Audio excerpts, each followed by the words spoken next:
প্রতিদিন বাজারের ভিড়ে মানুষ থমকে দাঁড়ায় ছোট্ট এক গর্তের পাশে, কৌতূহলী চোখে তাকিয়ে থাকে পোষমানা কুচে মাছের দিকে। পানিতে টোকা দিতেই ছুটে আসে মাছ। অবিশ্বাস্য মনে হলেও এটাই সত্যি। এই যে কুচেগুলো আমি আজ 7 থেকে 8 বছর দেখছি যে সে বিলিতে মাছ ধরে নিয়ে আসে, প্রতিনিয়তই 2 বার করে খাতি দেয়। আর খুব তার শখের জিনিস, খুব সুন্দরভাবে পোষে। কেউ ওর মুখো বাজে নজরে কেউ তাকায়ও না, বা আপনাদের চ্যানেলের লোকও অনেকে আসে।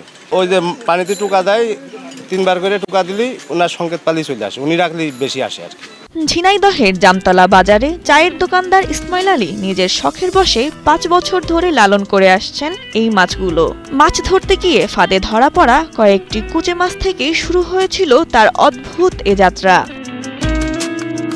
ধীরে ধীরে তাদের সংখ্যা বেড়ে দাঁড়িয়েছে 20 থেকে 30-এ। আশ্চর্যের বিষয় হলো পানিতে টোকা দিলেই মাছগুলো ছুটে আসে, তবে তারা সাড়া দেয় কেবলই ইসমাইল আলীর ডাকে।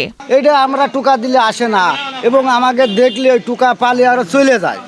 আর ঢালি ভাই সে টোকা দিলেই ওই কুচে হয়তো অনুমান করে যে আমার এই সেই গৃহস্থ কিংবা যে মানে খাতি দেয় তার উদ্দেশ্য করে চলে আসে, বুঝেছেন। আমরা সারাদিন টোকা দিলেও আসবে না।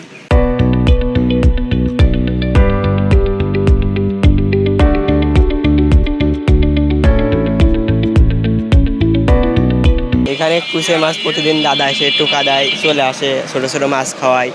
আমরা টোকা দিলে আসে না, কারণ কীভাবে টোকা দেয় আমরা বুঝতে পারি না। সেটা আমাদের ভালো লাগে, দেখি আমরা প্রতিদিন এসে দেখি। আমরা প্রতিদিন দুবেলা নিজের হাতে করে মাছগুলোকে খাওয়ান ইসমাইল, যেন সন্তানকে পরম যত্নে খাবার খাওয়াচ্ছেন বাবা।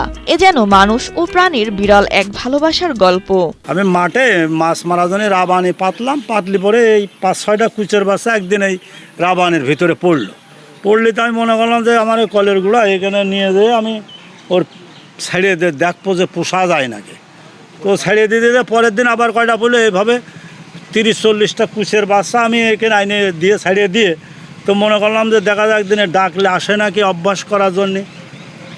তো আস্তে আস্তে এদের ডাকা ধরলাম একটা সংকেত দিয়ে, এরা আমি ডাক দিলেই আমার কাছে চলে আসে।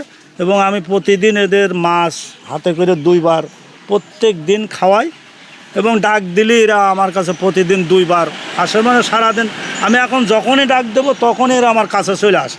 এই গল্প যেন শেখায় প্রকৃতির সাথে প্রাণীর সম্পর্ক প্রতিদানের। যত্ন করলে তা ভালোবাসা হিসেবে ফিরিয়ে দিতেও ভোলে না তারা। এটাই যেন প্রকৃতির নিয়ম। সঞ্জিদা ইসলাম জুই, কালের কণ্ঠ।